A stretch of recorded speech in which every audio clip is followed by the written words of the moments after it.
Welcome this interview experience session dear all participants. जैसा कि आप सभी अवगत हैं, डॉक्टर राजीव रंजन सर आज हम लोग के सामने उपस्थित हैं। राजीव रंजन सर के बारे में थोड़ा सा आप लोगों को बताना चाहूँगा। सर गांधीयन थॉट्स विषय के अभ्यर्थी रहे हैं, जिन्होंने अभी हाल के दिनों में Bihar state university service commission में ये एज असिस्टेंट प्रोफेसर के व्याख्याता के रूप में साक्षात्कार देकर के आए हुए हैं। लेकिन दुर्भाग्यवश सर का किसी कारणवश चयन नहीं हो पाया।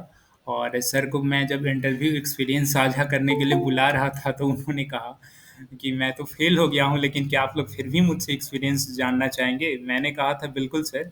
क्योंकि सर के बारे में एक चीज़ मैं और बता दूं, सर टॉपर रहे हैं। जो इंटरव्यू मार्क्स अभी तक मिल रहे हैं, उसमें ये सूचना आई है कि सबसे हाईएस्ट मार्क्स 11 नंबर दिए गए हैं आउट ऑफ 15, यानी 15 में 11 नंबर ही दिए जा रहे हैं, जो कि सर का सर्वोत्कृष्ट प्रदर्शन रहा है।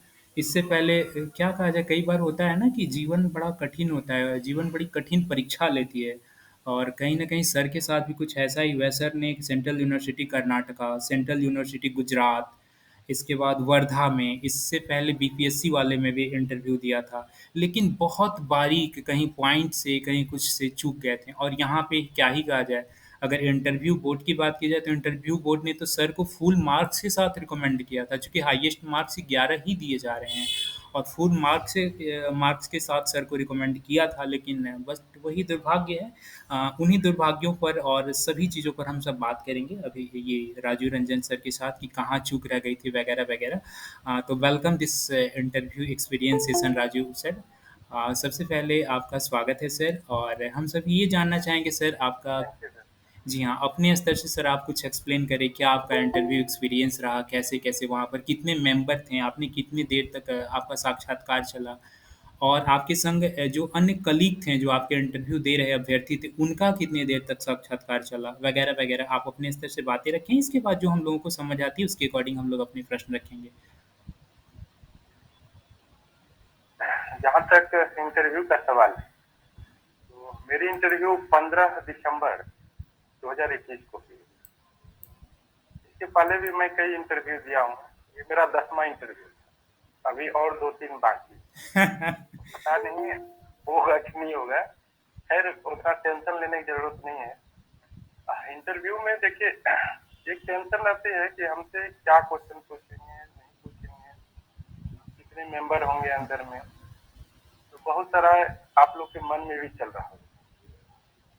तो सबसे पहले मैं बता दूं कि जब आप लोग को कॉल लेटर मिलेगा, कि कॉल लेटर तो मैंने ईमेल पे मिलेगा या फिर डाक से, तो आप जब जाएंगे तो उसमें क्लियर लिखा रहता है कि ये सब डॉक्यूमेंट्स लेके आना है। ठीक।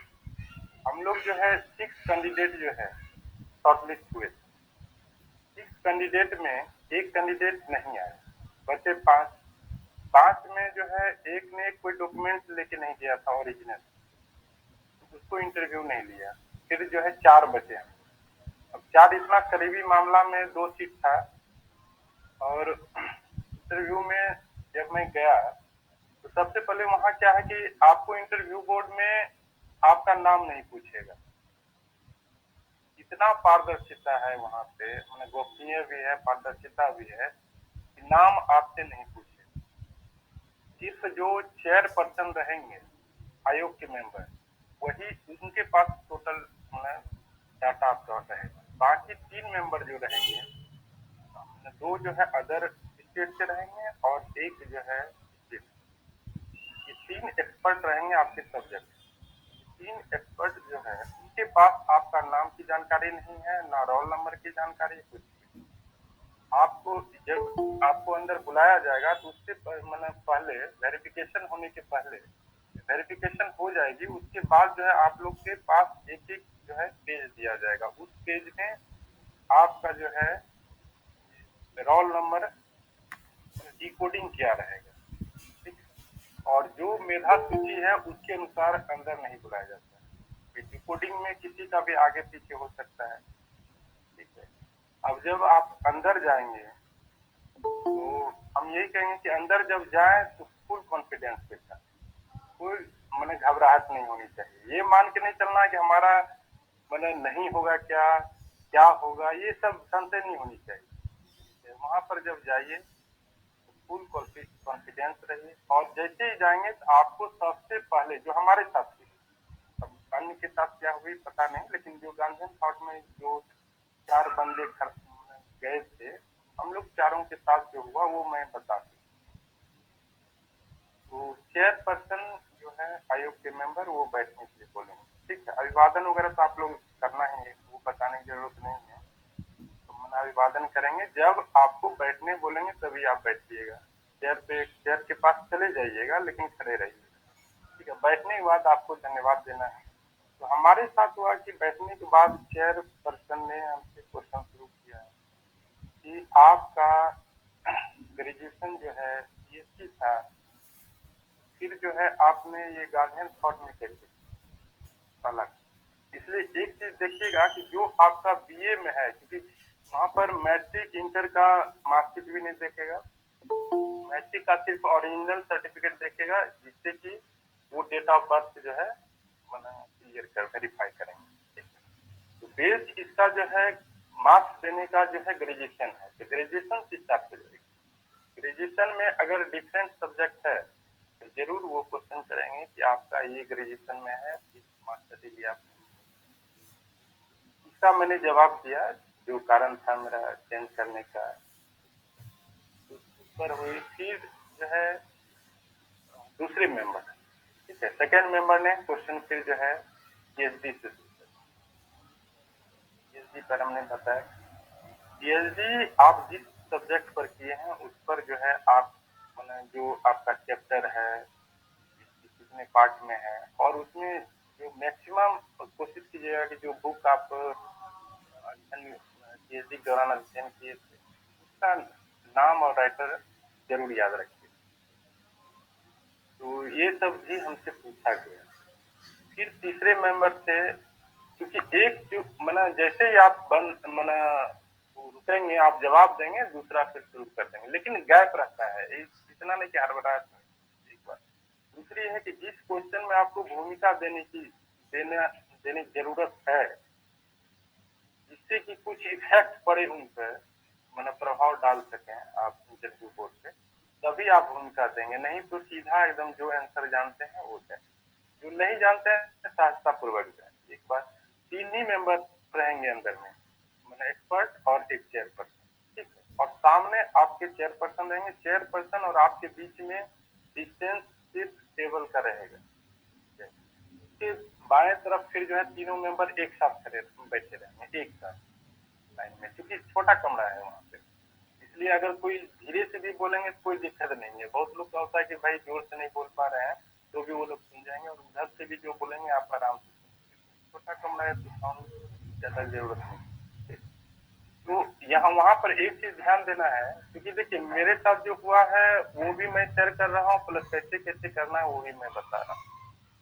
तो जो मेंबर क्वेश्चन करेंगे आपसे, उसी मेंबर के तरफ देख करके आप जवाब दीजिए।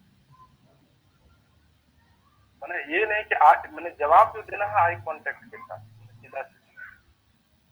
और अगर कोई क्वेश्चन का आप जवाब नहीं दिए तो भी सहजता से ही बोलना है, सरलता से ही बोलना है, और बोलना है कि इसके बारे में सर मुझे जानकारी नहीं, ठीक है।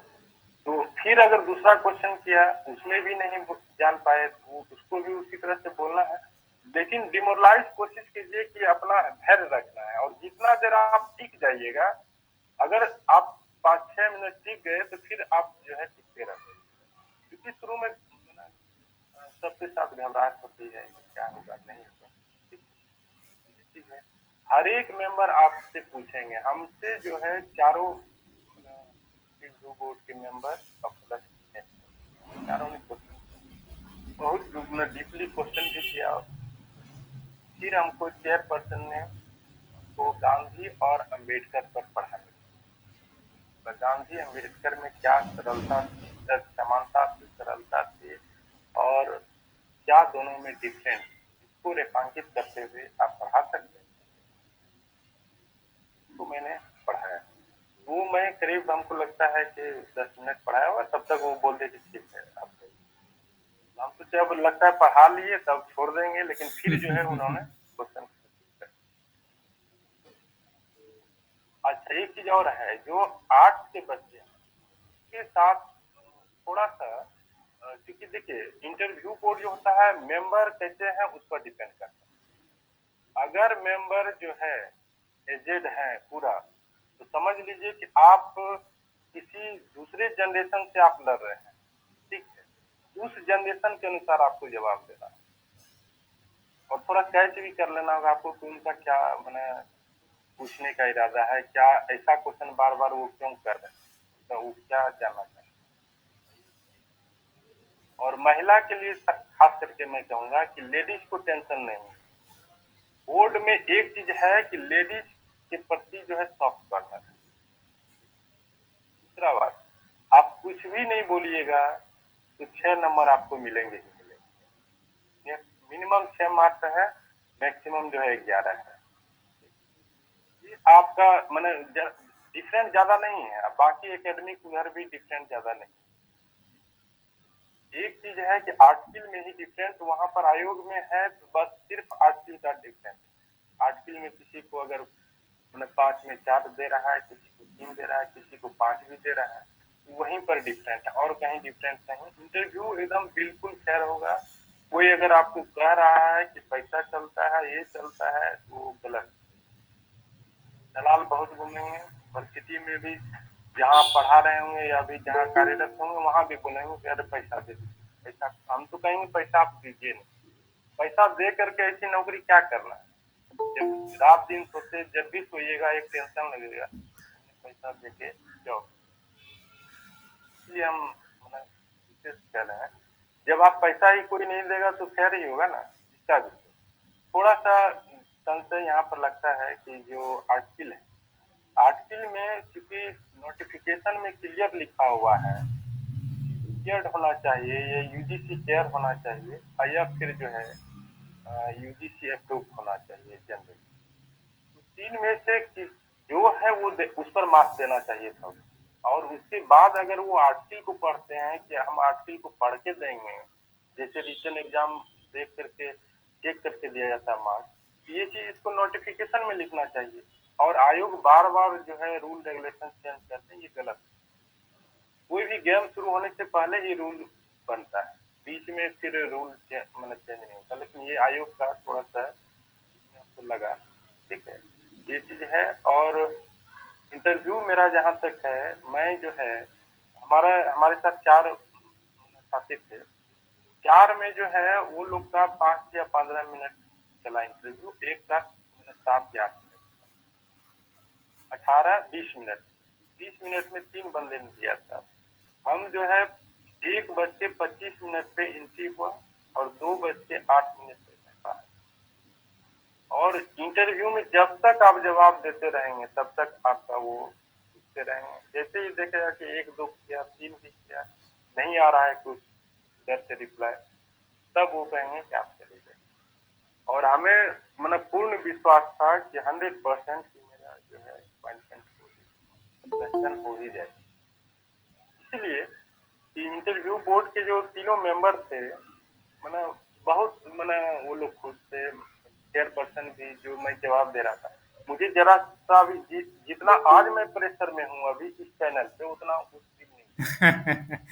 नहीं सर, ये एक समझ लीजिए। एक चीज़ सर मैं इंटरप्ट करना चाहूँगा। इसीलिए पहली बात तो ये इंटरप्ट करना चाहूँगा सर, जैसा कि आपने बोला कि मुझे ये पूरी विश्वास थी कि मेरा चयन हो जाएगा, तो बिल्कुल सर, इंटरव्यू बोर्ड के पैनल तो आपको चयन कर ही चुके हैं। मैक्सिमम जो 11 नंबर था वो तो आपको मिल ही चुका है।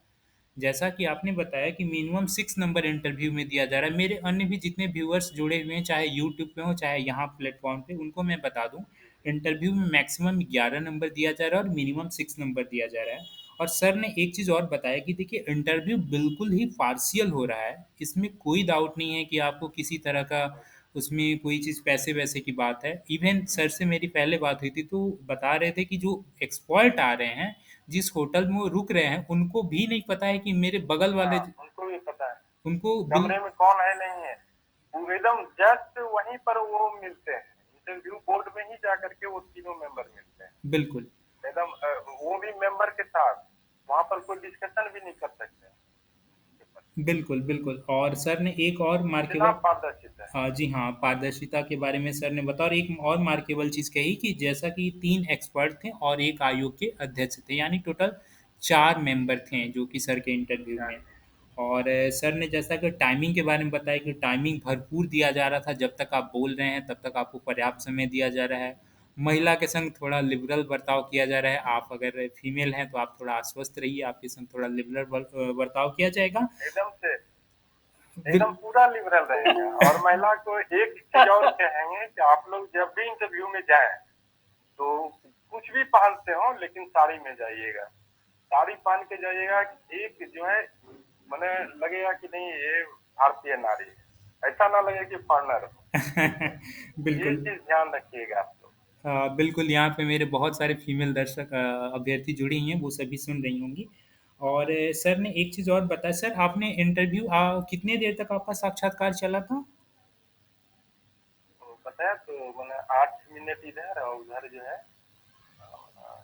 25 मैंने 1:25 में गया था और 2:08 में निकला। जी हाँ, यानी आप से समझ सकते हैं अच्छा खासा हाफ आवर से भी अधिक सर का साक्षात्कार चला था।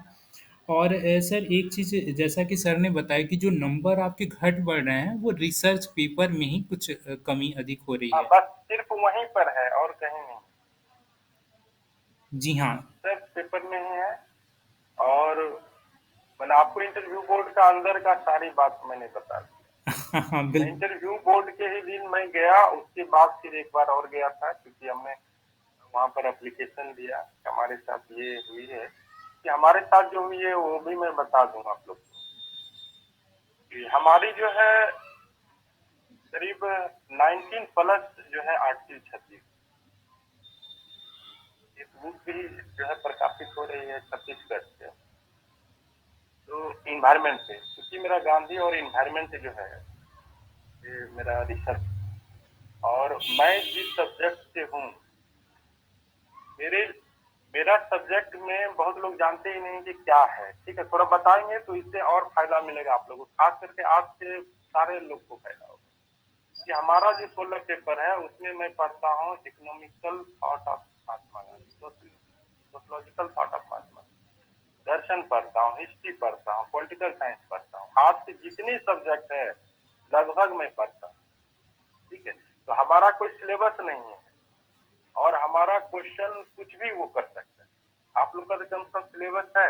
हाँ, एक क्वेश्चन और पूछा था कि आपको अगर असिस्टेंट प्रोफेसर बना दिया जाता है तो आपको अगर सिलेबस बनाने कहा जाएगा तो आप क्या करेंगे, क्या ऐड करना चाहेंगे? देखिए किसी को भी मैंने अगर ये क्वेश्चन अगर पूछे तो मैं जैसा बताया कि मैं गांधीयन के परिप्रेक्ष्य में बताया कि भारत सरकार जो है स्किल इंडिया डेवलपमेंट जो है चला रही है, एक मंत्रालय भी खोले। और गांधी जो है स्किल्ड कि वो ग्रामोद्योग की बात करते थे। तो हमको लगता है कि जो स्किल्ड डेवलपमेंट है उसको अगर इस सिलेबस में जोड़ा जाए तो और भी अच्छा हो जाएगा सिलेबस। तो हम चाहेंगे कि स्किल्ड इंडिया इसमें जोड़ा। तो मैंने स्किल्ड एक पेपर बनाया, प्लस कंप्यूटर जरूर बोलिएगा कि जोड़ने के लिए, क्योंकि आज का ये डिमांड है। ये सब आपको पूछेंगे, बाकी और कोई क्वेश्चन करना चाहे किसी भी टाइप का कर सकते अभी एक से हैं। मैं एक दूसरे के आयोग के जो अध्यक्ष थे जो मतलब आयोग के जो सदस्य थे मेनली, क्या उन्होंने भी क्वेश्चनिंग किया था या तीनों एक्सपर्ट ही मूल रूप से पूछ रहे थे? नहीं नहीं हमको पढ़ाने के लिए वही बोले और क्वेश्चन स्टार्टिंग वही थी, लास्ट भी वही किए थे आयोग के ही है। अच्छा, लास्ट उन्होंने किया था, शुरू भी शायद उन्होंने किया, राइट? हाँ, मैं जो है ये मान श्री उपेंद्र वर्मा जो है उसके बोर्ड में था, उसी बोर्ड में हेलो हम सर। लोग का इंटरव्यू हुआ। मैम आप होल्ड करिए, समय दिया जाएगा। यस। ओके। जी जी जी। और एक चीज़ और सर, आपने जैसा कि बताया कि आपके संग 4 अन्य अभ्यर्थी रहे हैं, तो सर उनका क्या आपने क्या फ़ील किया? उनको कितने-कितने देर समय दिया जा रहा था? ये फर्स्ट जो गया जिसका कि चयन भी हुआ उसका 6 मिनट इंटरव्यू हुआ। हाँ। सेकेंड वाले का भी वही 6-7। और ये थर्ड वाले का जो है उसका भी मैंने 10 मिनट वही मैंने 20 मिनट के 20-22 मिनट के अंदर जो है वो लोग का कंप्लीट। खैर वो तो हमको दुर्भाग्य लगा कि जी हाँ, दुर्भाग्य रहा सर जिसको फर्स्ट कह रहे हैं, एक्चुअल में जहाँ तक मैंने चेक किया, शायद उनको 6 नंबर इंटरव्यू में मिला हुआ है और आपको 11 नंबर मिला हुआ हाँ। है। तो ख़ैर वो एपीआई का कुछ मसला आपके संग रहा और अच्छा, एक चीज़ और है, जिसका 6 नंबर मिला है, वो हिस्ट्री में पीएचडी है, ये भी जान लीजिए। अच्छा, गांधीयन थॉट में वो पीएचडी नहीं है। अच्छा हिस्ट्री से पीएचडी उन्हों- है। जी, उन्होंने एमए और पीएचडी पॉलिटिकल साइंस ये हिस्ट्री में कर रखा है, और उसके बाद पीएचडी के बाद उन्होंने मास्टर डिग्री किया है डिस्टेंस मोड से, इग्नू से, गांधीयन थॉट। ये भी तो मार्केबल बात उनको है। जितने भी मेरे उसको देखिए 30 नंबर जो है पीएचडी का मार्क्स उसको हिस्ट्री से मिला है, और वो हिस्ट्री में भी अप्लांट होंगे, और हिस्ट्री में वो गांधीयन थॉट का नेट लेंगे, नेट का मार्क्स गांधीयन थॉट से लेंगे। इस तरह से मैंने जब एलाइड कर दिया था अलग अलग सब्जेक्ट आयोग ने, तो फिर हिस्ट्री से इसको मर्ज क्यों किया? अगर कर दिए तो हिस्ट्री वाले भी हम लोग को कर देते। सर एक क्या चीज और सर, क्या गांधीयन थॉट में एलाइड सब्जेक्ट हिस्ट्री था क्या? नहीं सिर्फ पीस स्टडी, अच्छा, सिर्फ पीस ओनली पीस। स्टडीज का, ओके। खैर ये मार्केबल बात आपने कहा कि जिन अभ्यर्थी का चयन हुआ है उन्होंने एमए हिस्ट्री से किया है और इसके बाद उन्होंने एमए अरे पीएचडी भी हिस्ट्री से किया है और बाद में चल के उन्होंने एमए गांधीयन थॉट से किया है। तो इस तरह लेकिन इसके बावजूद भी उनका चयन हुआ। खैर ये थोड़ा विवादास्पद और क्रिटिकल हो जाएगा, इस पर हम लोग कभी बाद में हाँ इंडिविजुअली उससे जुड़ेंगे तो बातचीत करेंगे।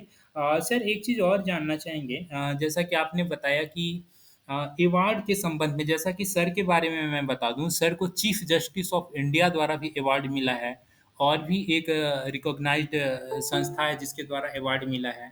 तो चीफ जस्टिस ऑफ इंडिया और अन्य रिकॉग्नाइज्ड संस्था द्वारा अवार्ड मिलने के बावजूद भी सर को अवार्ड पर एक भी अंक नहीं दिया गया। और मेरे जितने भी यूट्यूब पर व्यूअर्स हैं और यहाँ पर जितने जुड़े हुए हैं उन सब की एक उत्सुकता लगी रहती है कि क्या अवार्ड पर नंबर दिया जा रहा है, उसके रिगार्डिंग क्या सर, आप उसके बारे में ज़रा बताएं। सर, अवार्ड जो है, अवार्ड में ये डिसीजन ले लिया है, जैसा हमको लग रहा है या जो हम अनुभव के आधार पे कह सकते हैं सर, कि अवार्ड में किसी को मार्क्स नहीं दिया जा रहा है।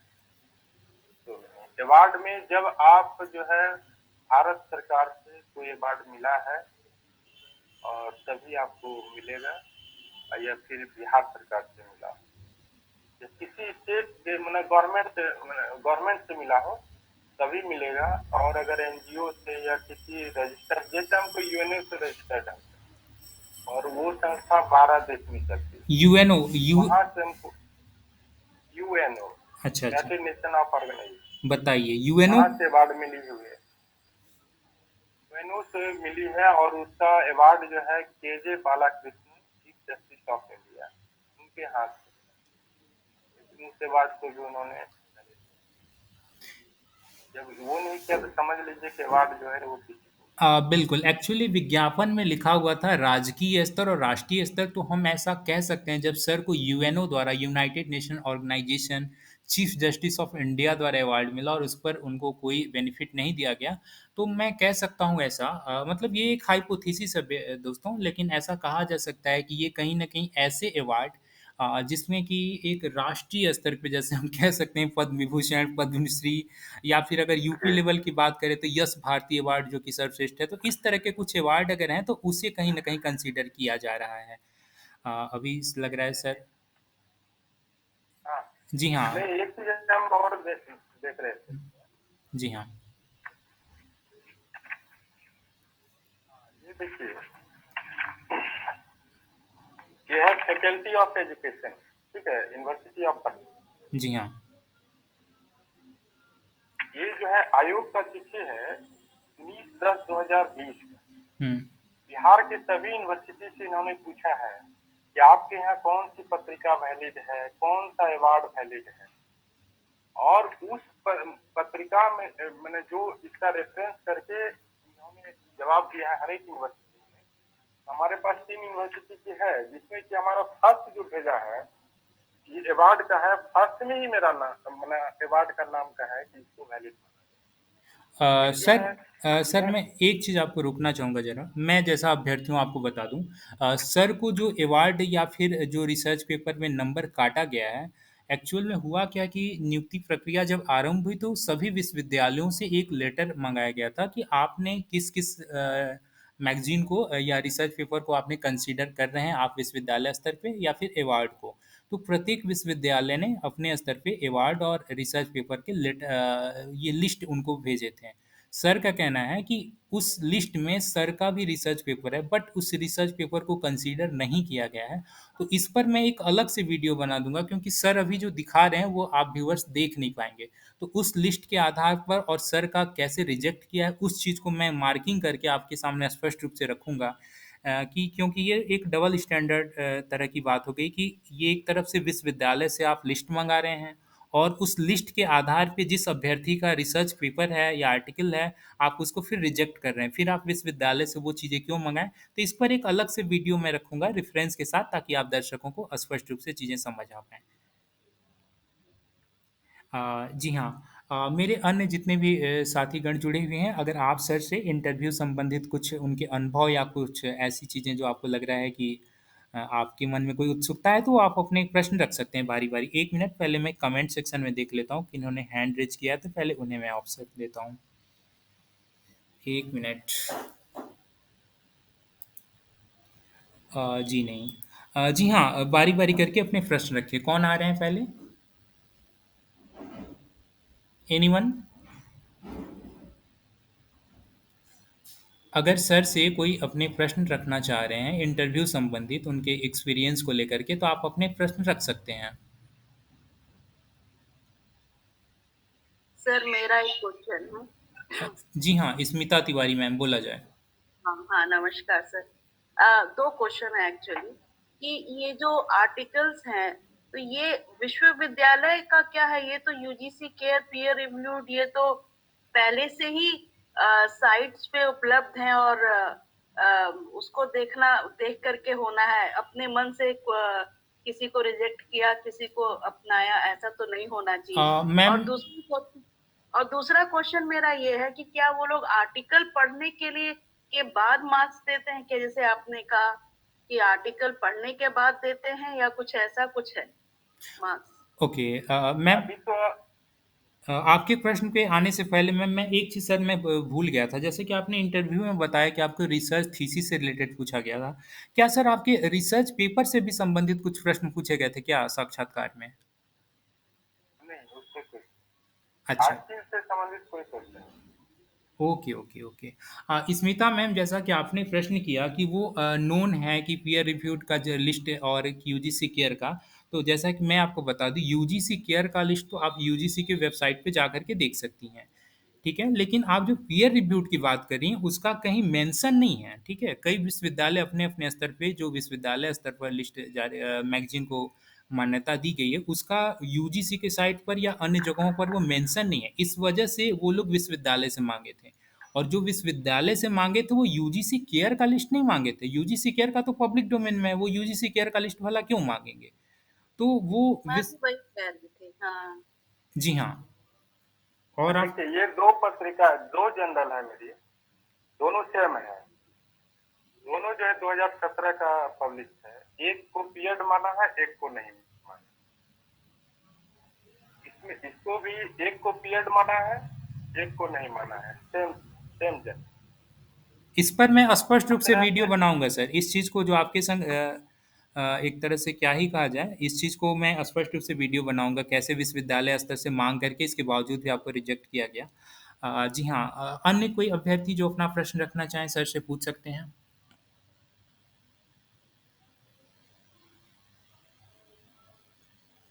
जी हाँ, कोई अभ्यर्थी जो सर से उनके इंटरव्यू एक्सपीरियंस से रिलेटेड अगर प्रश्न रखना चाहें तो वो रख सकते हैं। सर मैं पूछना चाहती हूँ जी। कि आपने अभी दो जर्नल दिखाए और दो में से जो एक था वो सेम जर्नल में पब्लिश था और दूसरा वाला भी सेम जर्नल में पब्लिश था। हाँ, सेम जर्नल, सिर्फ ईयर का डिफरेंस है। तो आपका जो जर्नल है वो दोनों जब सेम है तो एक पीरियड है और एक पीरियड कैसे नहीं है? वही तो सब्जेक्ट वही एक्सपर्ट ने लिख दिया, जिसकी वजह से मैं बाहर हो गया। वही प्रश्नवाचक चिन्ह है मैम, नहीं तो सर का आज चयन हो चुका रहता। मैं तो 1 नंबर में था, 4 नंबर हमारा यहाँ तक अगर मिल रहा है, 4 नंबर हमको जो है जनरल पे नहीं मिला है। तो सर तो क्या जो हमारे आर्टिकल या रिसर्च पेपर जो हमारे पब्लिश होते हैं, अगर 2 रिसर्च पेपर एक ही जर्नल में है, सेम जर्नल में, तो क्या ये कोई इशू बना रहे हैं इस बात का? मैम ऐसा तो इशू नहीं होना चाहिए।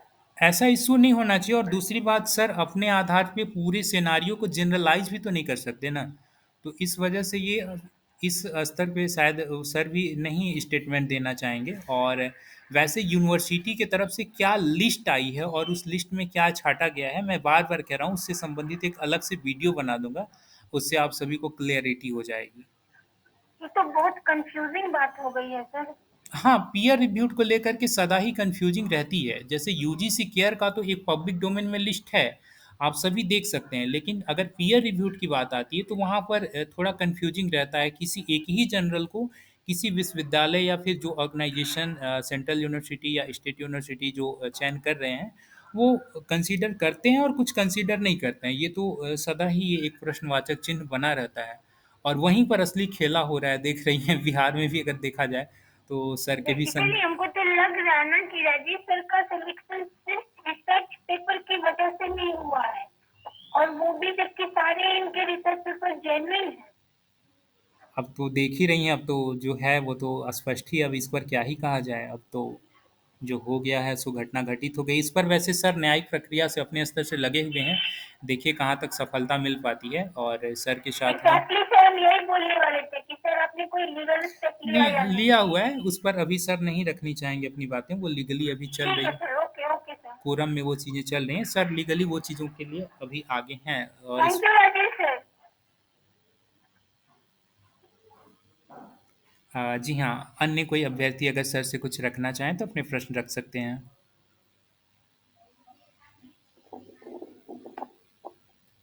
सर मैं राज सर, मैं आपसे कुछ बातें निवेदन करना चाहती हूँ। जी हाँ मैम, बोलना चाहें। सर मेरी कुछ समस्याएं थी जिसको लेकर मैंने कई बार आपको फोन कॉल किया। सर प्लीज मेरा फोन कॉल उठा लिया कीजिए। सर मैं आपसे बात करना चाहूंगी। हाँ मैम, ऐसी कुछ व्यस्तता रहती है बिल्कुल। एक्चुअली ये अभी रिकॉर्ड हो रहा है सेशन, इसलिए पर्सनली बातें बाद में इस पर डिस्कस हो जाएंगी। वैसे बिल्कुल बिल्कुल आप मुझे व्हाट्सएप पर एक बार कांटेक्ट कर लीजिए, मैं ज़रूर आपके प्रश्नों का जवाब रखना चाहूँगा। सर मैंने कई बार व्हाट्सएप किया, आपने सीन ही नहीं किया सर। इसके लिए क्षमा प्रार्थी हूँ मैम। आगे से ऐसी गलती मैं अपने स्तर से चाहूँगा कि ना हो। Okay, thank you. Anyone? Babita ji कुछ कहना चाह रही हैं। हाँ हाँ राखी सर, क्या ऐसा था कि आप जिनको 5 आर्टिकल का एडवांटेज मिला उसको आर्टिकल से क्वेश्चन किया गया, या मतलब जिस चीज का जिनको एडवांटेज मिला उससे क्वेश्चन ज्यादा किया गया? आपको चूंकि आर्टिकल का एडवांटेज नहीं मिला इसलिए आपको आर्टिकल से क्वेश्चन नहीं किया गया? नहीं, वो लोग से भी आर्टिकल से क्वेश्चन नहीं किया गया। इसीलिए देखिए एक चीज और बता देते हैं कि इंटरव्यू में जो वहां पर सिटिंग अरेंजमेंट है बाहर में बरामदे में, ठीक है, तो इंटरव्यू जैसे सेकंड निकलेंगे, मतलब जो गया वो निकलेंगे, आपको उससे संपर्क नहीं होगा, ठीक है, वो उधर से निकल जाएंगे। एक इन है, एक आउट है। तो हम जो है, मैंने मोबाइल पे वो लोग से संपर्क किया था, तो वो बताया कि आखिर से हम लोग से भी क्वेश्चन नहीं किया। उसका चयन हुआ देशराज वर्मा का। वो जो है बोला कि हमको पूछा गया गांधी और मार्क्स पे पढ़ाने के लिए। बोला मैं तो हिस्ट्री का स्टूडेंट हूँ, वो नहीं पढ़ाता है। बोला मेरा टीचिंग एकदम जीरो। सारी बातें फोन पे सभी से। अंदर ले जाना होता है। क्या चीज? स्मिता मैम का प्रश्न है सर कि क्या अंडर वहाँ पर थीसिस वगैरह भी आप लोग लेके गए थे क्या? थीसिस और आर्टिकल अंदर लेके जाना होता है। आखिर तो पांचों लेकर के आना पड़ेगा ओरिजिनल, ठीक है। और ओरिजिनल आपका चेक होगा, वहाँ पेज इंटरव्यू वाइज जहाँ चेक होगा। हुआ, एक मिनट क्या स्मिता मैम, एक इंटरव्यू मिनट, मैं समझ गया हूँ। सर ये कहना चाह रही हैं कि क्या अंदर जहाँ पर साक्षात्कार चल रहा है वहाँ पर भी आर्टिकल वगैरह ले जाना होता है? वहाँ पे नहीं ले जाना होता होगा आई थिंक। साक्षात्कार जहाँ हो रही है वहाँ अंदर सिर्फ एक पेज जो आयोग की तरफ से दिया जाएगा, जिस पर आपका कोडिंग रहेगा, वही सिर्फ लेके जाना, और कुछ। जी हाँ, जैसा कि आप सभी अवगत हैं कि वहाँ पर आपको नेम के थ्रू वहाँ पे आपकी पहचान नहीं, आपको एक जाते ही जाते आपको एक अंक मिल जा रहा है। आपकी पहचान मात्र हाँ अंक है। और अंक के ही आधार पे आपको इंट्रोड्यूस किया जा रहा है। और सर ने एक चीज़ और कहा कि वहाँ पर इंट्रोडक्शन वगैरह की फॉर्मेलिटीज़ वैसे नहीं हो रही है, सीधे आपसे मतलब एक अभ्यर्थी के रूप में आपकी पहचान है। आपका क्या नाम है उससे कोई उनका लेना देना नहीं है। वैसे इस चीज़ से थोड़ा मैं थोड़ा इससे अलग हट के कहना चाहूँगा, क्योंकि सर आपसे पहले पाली विषय और फिर पीएमआईआर विषय के भी साक्षात्कार दे चुके अभ्यर्थी जुड़े हुए थे, तो उनका कहना था कि ऐसा नहीं है, हम लोगों के विषय में इंट्रोडक्शन वगैरह लिया गया था, तो ये अलग-अलग डिफ़र कर सकता है, इसमें ख़ैर कोई बहुत बड़ी ऐसी चीज़ें नहीं हैं। अच्छा सर, क्या ऐसा आपको महसूस हुआ कि जैसे ही आप क्वेश्चन सम अप कर रहे थे, आपके उत्तर से ही कुछ प्रश्न निकाले जा रहे हों, ऐसा आपको लगा? हाँ हाँ, उसी से जो आप क्वेश्चन मैंने उधर से होगी और आंसर जो आप देंगे उससे भी क्वेश्चन फिर बन जाएगा, उससे भी पूछ जाएगा। सर बिल्कुल। मेरा एक क्वेश्चन है। जी हाँ, रखें रानी रंजना साह मैम या सर पूछे थे सर, जब आप डॉक्यूमेंट वेरिफिकेशन हुआ था तो उसमें अगर कोई डॉक्यूमेंट, जैसे मेरा क्या हुआ है कि एक डॉक्यूमेंट मेरा ओरिजिनल नहीं है, उसका सिर्फ फोटोकॉपी है, तो क्या वो रिजेक्ट कर देगा? हाँ रिजेक्ट कर, वो तो लिखा हुआ है कि ओरिजिनल लेके ही आना है, नोटिफिकेशन में ही है ओरिजिनल। जो चीज आप दिए हैं उसका ओरिजिनल रखना है। वेरिफिकेशन के समय सभी कागजात आपको ओरिजिनल लेकर के जाना है, वहाँ पे जीरोक्स नहीं चलेगा, वो स्पष्ट रूप से विज्ञापन में भी मेंशन है, तो इस पर कोई क्वेश्चनेबल ही नहीं है, क्वेश्चन ही नहीं है। सर तो मिसिंग हो गया, मैं कैसे ओरिजिनल ला? मैम आपकी आवाज़ ओरिजिनल निकाल लीजिए। ओरिजिनल निकाल लीजिए। क्या सर, वो जो कास्ट वाला सर्टिफिकेट होता है वही मेरा नहीं है ओरिजिनल, तो तो उसमें थोड़ा समस्या है, जो उसमें दिखता है उसमें जो नंबर होता है वो वाला, वो तो नहीं है मेरे पास। मैम आपकी इंडिविजुअल समस्या है, उस पर बाद में हम लोग डिस्कस कर लेंगे। ये कोरम अभी रिकॉर्ड हो रहा है, इसलिए यहाँ पर जेन्युइन प्रश्न ही रखें, इंटरव्यू रिलेटेड। और कोई अगर अपना प्रश्न रखना चाहें तो वो रख सकते हैं। सर मैं पूछना चाहूंगी सर, आप थीसिस से रिलेटेड आपसे किस टाइप का क्वेश्चन किया गया या रिसर्च से? रिसर्च से चूंकि जो टॉपिक आपका रहेगा, ठीक है, उससे पूछेंगे कि उसका क्या बेनिफिट है, जिस पर आपने रिसर्च किया इसका कोई फायदा है क्या, रेलिवेंट क्या है, उसको जैसे कि जवाब हम देना लोग है। मॉक इंटरव्यू वगैरह में ग्रुप स्तर पे लेते हैं, तो उससे सर एक चीज़ क्या रिसर्च मेथडोलॉजी रिलेटेड भी पूछा पूछा जा रहा था क्या आपके सिनारियो में? नहीं। सीधे to the point thesis related, right? हाँ सर। Okay okay. और कोई अभ्यर्थी हैं यहाँ पर, ये हम लोग सम अप करें? Thank you so much Raju sir, आप जुड़े और जैसा कि आप जी हाँ। Good evening sir. क्या सर स्टैट से रिगार्डिंग कुछ क्वेश्चंस थे जो आपने मतलब अपने रिसर्च में इस्तेमाल किया, उससे रिगार्डिंग कुछ वो पूछ रहे थे डेटा से रिगार्डिंग? ये हमारे में तो डेटा से रिगार्डिंग। मैम वो सब्जेक्ट पर डिफर करता है, ठीक है, हम लोग साइकोलॉजी के देखिए देखिए सब्जेक्ट पर और जो बोर्ड रहेगी, जो मेंबर रहेंगे उस पर डिपेंड करता है।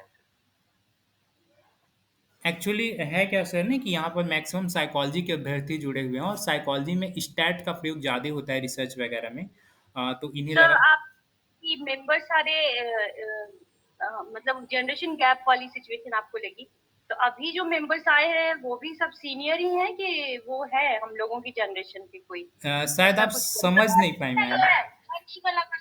दिखाया एक मिनट, ये काइंडली आप सभी अपने आप को म्यूट रखें। एक्चुअली मैम ये एक्सपर्ट को लेकर के सर का कहना था कि जो एक्सपर्ट आए थे उनके में एक्चुअली जो एक्सपर्ट आते हैं वो तो एक्सपीरियंस पर्सन ही होते हैं, तो वहाँ पर तो थोड़ा वो चीज़ें देखने को मिलेंगी। डॉक्टर प्रमोद कुमार साहू सर, अगर आपको रखना है कुछ बात तो अपनी रखें, अन्यथा अपने आप को म्यूट करें please.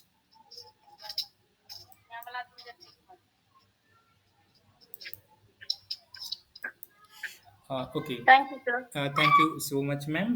Thank you so much Raju sir, आप जुड़े और जैसा कि आपने बताया कि आप गांधीयन थॉट से हैं और शायद उसी वजह से सर इतना पेशेंस आपके अंदर है कि आप अभी 10-15 इंटरव्यू दे चुके हैं लेकिन हिम्मत नहीं हारे हैं और ईश्वर से कामना है सर, कृपा है कि ज़रूर आपका एक दिन चयन हो। 1-2 नंबर से आपके जीवन की कठिन परीक्षाएँ बार-बार चलते आ रही हैं अनवरत, बीपीएससी में भी जैसा कि दिया, इसमें भी दिया, कई जगहों पे दिया। तो ईश्वर से कृपा है, आराधना है सर कि आपका चयन ज़रूर हो। और thank you so much sir, आप इस प्लेटफ़ॉर्म से जुड़े, थैंक यू।